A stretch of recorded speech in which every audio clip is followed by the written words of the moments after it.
ষ্টুডেণ্টসকল আজি মই তোমালোকৰ BA 4th সেমিষ্টাৰ মেজৰ এডুকেশ্যনৰ C5ৰ লাৰ্ণাৰ এণ্ড লাৰ্ণিঙৰ ইউনিট 2ৰ ইম্পৰ্টেণ্ট কুৱেশ্যন আনচাৰখিনি আলোচনা কৰিম চ' তোমালোকে ভালদৰে চাই যাবা।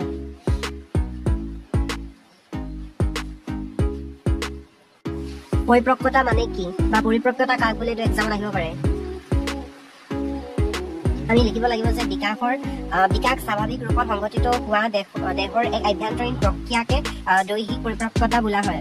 তোমালোকৰ এক্সামত কৈছিলো কিন্তু আহিব পৰিপক্কতা মানে কি বা পৰিপক্ক কি বা পৰিপক্কতা কাক বুলি আহিলে লিখিব লাগিব যে বিকাশৰ স্বাভাৱিক ৰূপত সংঘটিত হোৱা দেহৰ এক আভ্যন্তৰীণ প্ৰক্ৰিয়াকে দৈহিক পৰিপক্কতা বুলি কোৱা হয়। ত' তোমালোকে এইটোৱে লিখি দিবা, তাৰ পৰা 1 মাৰ্ক আহিব।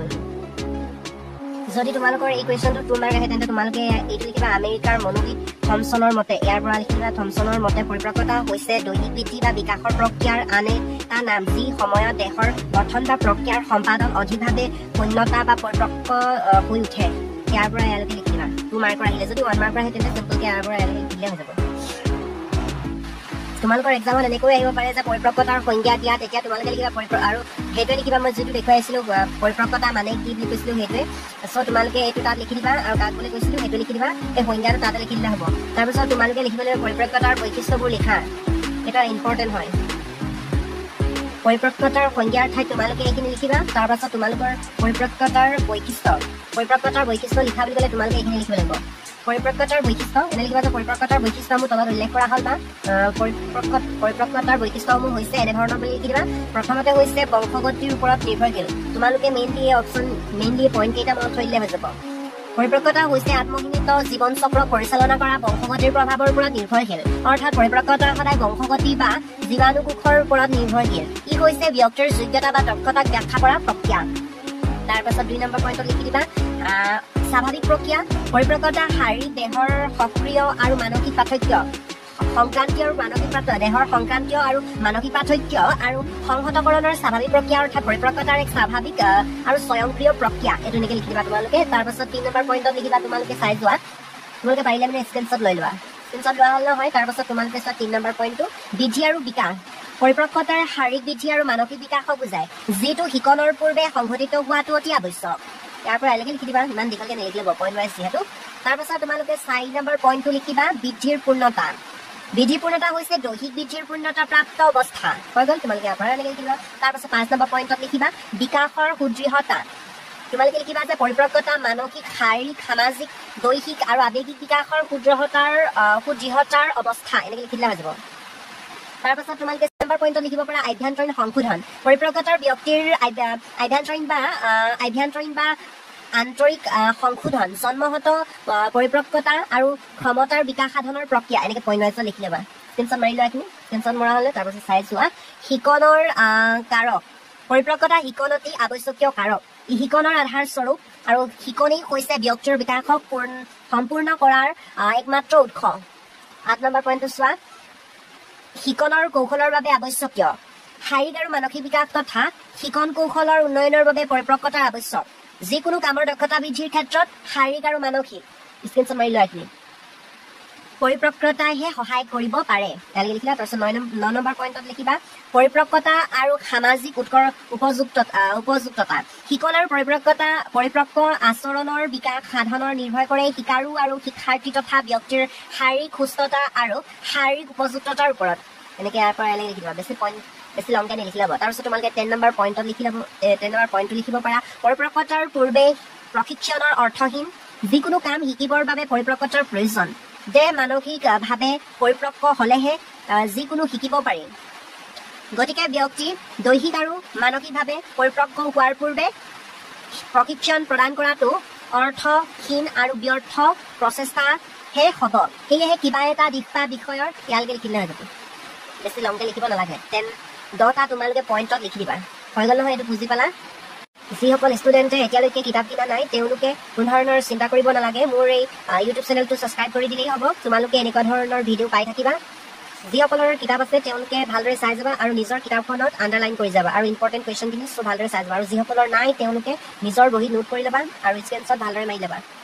তাৰপাছত তোমালোকে চাই যোৱা সেকেন্ড কুৱেশ্যনটো হৈছে যে তোমালোকৰ পৰিপক্কতা আৰু শিকনৰ মাজৰ সম্বন্ধৰ বিষয়ে লিখা তোমালোকৰ এইটো এক্সামত আহিব পাৰে পৰিপক্কতা আৰু শিকনৰ মাজত সম্বন্ধৰ বিষয়ে আলোচনা কৰা বুলি এটা তোমালোকে লিখিব লাগিব চাই যোৱা ভালদৰে ইয়াত ধুনীয়াকৈ দি থোৱা আছে পৰিপক্কতা আৰু শিকনৰ সম্বন্ধ পৰিপক্কতা আৰু শিকন নিবিড়ভাৱে সম্পৰ্কযুক্ত এই দুই দিশ বিকাশৰ পৃথক কাৰণ নহয় বৰঞ্চ দুয়োটা এটাই আনটোৰ সহায়কো আৰু বাধাৰ প্ৰদানকাৰীও বংশগতিৰ ওপৰত নিৰ্ভৰশীল পৰিপক্কতাই শিকনৰ বাবে কেঁচা সামগ্ৰীৰ যোগান ধৰে কিন্তু অভ্যাসৰ অবিহনে কেৱল পৰিপক্কতাৰ দ্বাৰা শিকন সম্ভৱ নহয় ইয়াৰ পৰা এলৈকে তোমালোকে লিখি ল'বা যিসকলৰ কিতাপ নাই তেওঁলোকে স্ক্ৰীনশ্বট মাৰি লোৱা স্ক্ৰীনশ্বট মৰা হ'লে চ' তোমালোকে চাই যোৱা তাৰপাছত দিয়া ইয়াৰ পৰা এলৈকে লিখিবা মানে এইখিনি নিলিখিলেও হ'ব গতিকে নিলিখিলেও হ'ব দুয়োৰে মাজত পাৰস্পৰিক সম্বন্ধ বিদ্যমান তলত পৰিপক্কতা আৰু শিকনৰ মাজৰ সম্বন্ধৰ কেইটামান গুৰুত্বপূৰ্ণ দিশ উল্লেখ কৰা হৈছে এনেকৈ লিখি দিবা দেই হৈছে বা হ'ল লিখি দিবা পইণ্ট ৱাইজত লিখিব লাগিব এইখিনি প্ৰথমতে পইণ্ট ৱাইজত লিখিবা প্ৰথম পইণ্টত লিখিবা ব্যক্তিগত বৈষম্যতা পৰিপক্কতা আৰু শিকন দুয়োটাই ব্যক্তিৰ ব্যক্তিগত আচৰণ ৰুচি অভিৰুচি আশা আকাংক্ষা তথা ব্যক্তিত্বৰ পৰিমাণৰ ক্ষেত্ৰত পৰিলক্ষিত হোৱা ব্যক্তিগত বৈশিষ্ট্য বা পাৰ্থক্যৰ প্ৰধান কাৰণ ইয়াৰ পৰা এনেকৈ লিখি দিব যিসকলৰ নাই কিতাপ তেওঁলোকে স্ক্ৰীনশ্বট মাৰি লোৱা তাৰপিছত 2 নম্বৰ পইণ্টত লিখিবা তোমালোকে সীমা নিৰ্ধাৰণ শিক্ষাৰ্থী কিমান শিকিব পাৰিব কেনেকৈ শিকিব কি পদ্ধতিৰে শিকিব সেইটো সীমা নিৰ্ধাৰিত কৰা হয় এনেকৈ লিখি দিবা নিৰ্ধাৰিত কৰা হয় শিক্ষাৰ্থী পৰিপক্কতাৰ ওপৰত ইয়াৰ পৰা ইয়ালৈকে লিখিলে হ'ব বেছি লংকে নিলিখিলে হ'ব পইণ্ট ৱাইজত যিহেতু তোমালোকে লিখিবা তাৰপিছত তোমালোকে চাইজ বা 3 নম্বৰ পইণ্টত লিখিবা শিকাৰ সময় পৰিপক্কতা আৰু শিকনৰ পাৰস্পৰিক সম্বন্ধইহে শিশু বা শিক্ষাৰ্থীৰ শিকাৰ সময় নিৰ্ধাৰণ কৰে শিশু আৰু শিক্ষাৰ্থী বা ব্যক্তি যেতিয়ালৈকে শিকিব নোৱাৰে যেতিয়ালৈকে তেওঁলোক শিকিবৰ বাবে প্ৰস্তুত নহয় বা শিকিব পৰাকৈ পৰিপক্ক নহয় ইয়ালৈকে লিখি দিলে হ'ব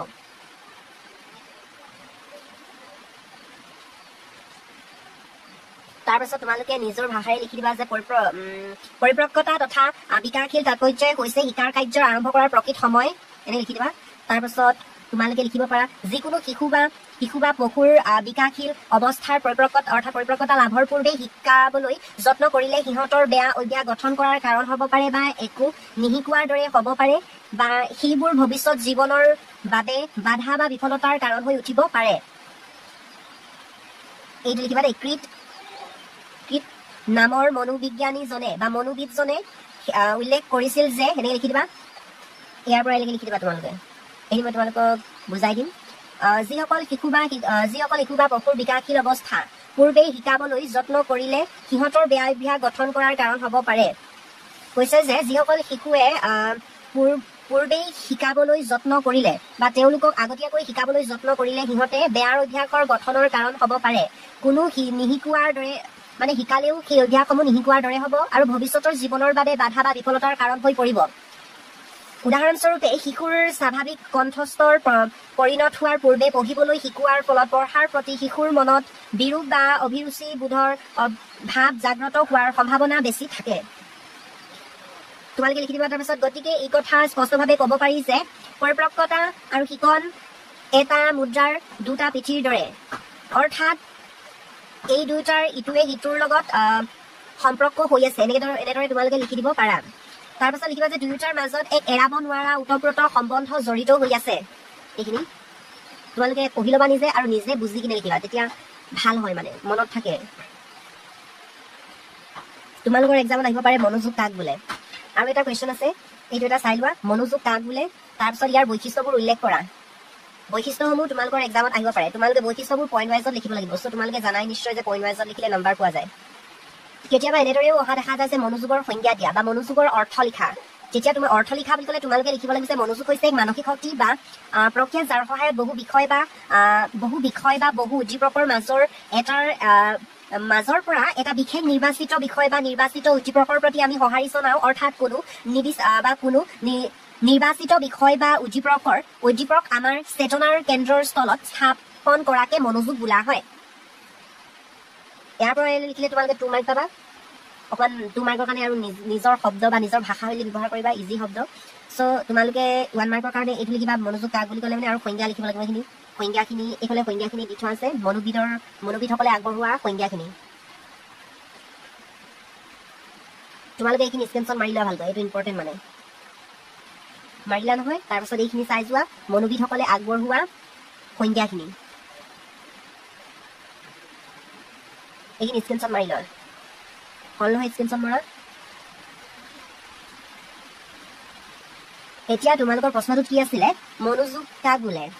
এতিয়া লিখিব লাগিব যে কোনো নিৰ্বাচিত বিষয় বা উদ্দীপক আমাৰ চেতনাৰ কেন্দ্ৰস্থল স্থাপন কৰাকে মনোযোগ বোলে। চ' তোমালোকৰ আৰু এটা দিয়া হৈছে বিভিন্ন উদ্দীপকৰ মাজত, এইটো এটা চাই লোৱা, বিভিন্ন উদ্দীপকৰ ক'ত আছিলে, বিভিন্ন উদ্দীপকৰ মাজৰ পৰা পঢ়াটোকে বাছি লৈ তাকে মনটো নিমগ্ন কৰি ৰাখিছো তাকে মনোযোগ বোলা হয়। এইটো এটা এনেকৈ ক'ব পাৰিবা যে তোমালোকৰ ক্লাছৰুমত তোমালোকে যেতিয়া তোমালোকৰ টিচাৰে পঢ়াই থাকে তেতিয়া তোমালোকে কি কৰা, মন দি কিনে শুনি থকা, তেতিয়া তোমাক কি চাই কি কৰে যে তোমালোকে মন দি শুনিছানে বা তোমালোকে মন দিছা দেই সেনেকে কৈ নাই। সেইটো মানে মনোযোগ এনেকুৱা হৈছে যে আমি নিজৰ উদ্দীপকৰ মাজেৰে মানে পঢ়াৰ প্ৰতি যে কিবা বস্তু বা বিষয়ৰ প্ৰতি আমি মনটোক নিমগ্ন কৰি ৰাখো তাকে মানে মনোযোগ বোলে, সেনেকে লিখি দিলে হৈ যাব। চ' মনোযোগৰ মনোবিদসকলে আগবঢ়োৱা সংজ্ঞাখিনি এইখিনি তোমালোকে স্ক্ৰীনশ্বট মাৰি ল'বা, এক্সামত আহিলে মানে এইখিনি তোমালোকে তেতিয়া লিখিব পাৰিবা। এইখিনি ইয়াতো এইফালেও দিয়া হৈছে যে মনোবিজ্ঞানীসকলে আগবঢ়োৱা সংজ্ঞাখিনি, এইখিনি পাৰিলে মানে তোমালোকে স্ক্ৰীনশ্বট মাৰি ল'বা নিজৰ সুবিধাৰ্থে।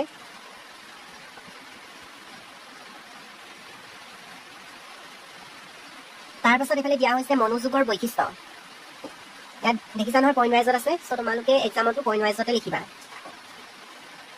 এনে লিখিবা মনোযোগৰ বৈশিষ্ট্য মোৰ তলত উল্লেখ কৰা হ'ল, লিখিবা পইণ্ট ৱাইজত লিখিবা বুলি কৈছোঁ ন। পইণ্ট ৱাইজত 1 নম্বৰ পইণ্টত লিখিবা দেহৰ মানসিক প্ৰক্ৰিয়া, শাৰীৰিক মানসিক প্ৰক্ৰিয়া বুলিও লিখিব পাৰা তোমালোকে। লিখিবা যে মনোযোগ এক শাৰীৰিক মানসিক প্ৰক্ৰিয়া বা দেহ মানসিক প্ৰক্ৰিয়া বুলি লিখিবা।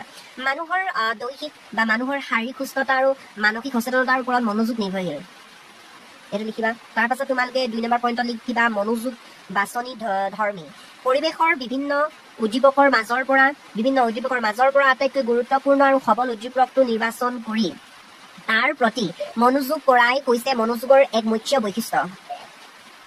এতিয়া পৰিৱেশত বিভিন্ন ধৰণৰ উদ্দীপক থাকে হয় নাই, সেই উদ্দীপকসমূহ আমি নিজে নিৰ্বাচন কৰি কিনেহে তাৰ প্ৰতি আমি বিষয়টোৰ প্ৰতি মানে মনোযোগ দিওঁ, ইয়াৰ আন এটা মানে বৈশিষ্ট্য। তাৰপাছত দিয়া হৈছে মনোযোগ উদ্দেশ্যধৰ্মী, মনোযোগ হৈছে মনৰ এক কৰ্মমূলক প্ৰক্ৰিয়া, ই হ'ল এক উদ্দেশ্যমূলক প্ৰক্ৰিয়া, ইয়ালৈকে লিখি দিলেই হ'ব। তোমালোকে জানাই যে কোনো বস্তু বা বিষয়ৰ চেতনাৰ কেন্দ্ৰ স্থাপিত কৰাৰ মূলতে একোটা উদ্দেশ্য নিহিত হৈ থাকে, এইটো ইমান নিলিখিলেও হ'ব, এইখিনি ইয়ালৈকে লিখি দিবা। তাৰপিছত 4 নম্বৰ পইণ্টত লিখিবা মনোযোগ অনুসন্ধান ধৰ্মী, মনোযোগ সদায় নতুন বিষয় বা বস্তুৰ প্ৰতি আকৃষ্ট হয়, কোনো বিষয়ৰ তথ্য উদ্ঘাটন কৰাত গভীৰ মনোযোগে বিশেষভাৱে মানে সহায় কৰে। এতিয়া তোমালোকে জানাই যে মনোযোগ হৈছে অনুসন্ধান ধৰ্মী, মনোযোগ আমাৰ মনটোৱে কি কৰে, কোনো এটা বস্তুৰ প্ৰতি মানে মনোযোগ দিবলৈ হ'লে মানে নতুন নতুন বিষয় বা বস্তুৰ প্ৰতি মানে বিষয় বস্তু মানে নিৰ্বাচন কৰি থাকে বা নিৰ্বাচন কৰি কিনে মানে তেওঁ সেই বস্তুবোৰ প্ৰতি মানে আকৃষ্ট হয় বা আকৰ্ষণ হয় বা মনোযোগ দিয়ে।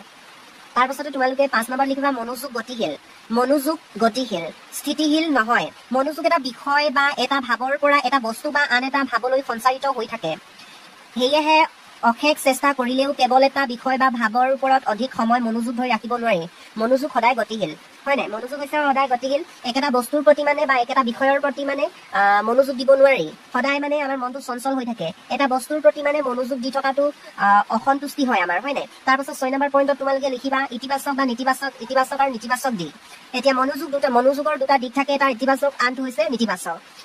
যিবোৰ বিষয়ত মনোযোগ দিয়া হয় সেইটো হৈছে মনোযোগৰ ইতিবাচক দিশ, আৰু যিবোৰ বিষয়ৰ পৰা আমি মনোযোগ আঁতৰাই ৰাখো সেই দিশটো হৈছে মনোযোগৰ নেতিবাচক দিশ। তাৰপাছত তোমালোকে 7 নম্বৰ পইণ্টটোত লিখিবা মনোযোগ নতুনত্বৰ পৰা নিৰ্ভৰশীল, মনোযোগে সদায় নতুন বিষয়ৰ প্ৰতিহে মনোযোগ বৃদ্ধি কৰাত সহায় কৰে, এইটো লিখি দিবা। তাৰপাছত তোমালোকে 8 নম্বৰ পইণ্টত লিখিবা মনোযোগ পৰিধি বৰ সীমিত, কিয়নো ব্যক্তি এটা সময়ত কেৱল এটা মাত্ৰ সীমিত বিষয় বা বস্তুৰ প্ৰতিহে মনোযোগ দিবলৈ সক্ষম হয়। তাৰপাছত তোমালোকে 9 নম্বৰত লিখিব পাৰা সঞ্চালনসূচক পৰিৱৰ্তন, ব্যক্তি যেতিয়া কোনো এটা বিষয়ে মনোযোগ দিয়ে তেতিয়া ব্যক্তিৰ বিভিন্ন সঞ্চালনসূচক পৰিৱৰ্তনে দেখা দিয়ে, অৰ্থাৎ গভীৰ মনোযোগৰ সময়ত ব্যক্তিয়ে বেকাকৈ শুনা, চকু ঘোপাকৈ চোৱা ইত্যাদিয়ে সঞ্চালকসূচক পৰিৱৰ্তনকে সূচায়। তাৰ পাছত তোমালোকে 10 নম্বৰটো চাব পাৰা একে সময়ত এটা বিষয়ৰ প্ৰতিহে মনোযোগ দিব পাৰি তোমালোকে নিজৰ মতে 10টা পইণ্ট লিখি দিলে হৈ যাব ইয়াত থকা 10টা পইণ্ট নিজৰ ভাষা শৈলী ব্যৱহাৰ কৰি কিনে এইখিনি ইয়াতো আছে পইণ্টখিনি চাই যাব পাৰা পাৰিলে মানে স্ক্ৰীনশ্বট মাৰি ল'বা তোমালোকে যদি এই ভিডিঅ'টোৰ পৰা উপকৃত হ'লা তেন্তে লাইক কৰিবা চেনেলটো ছাবস্ক্ৰাইব কৰি বেল আইকন বজাই দিবা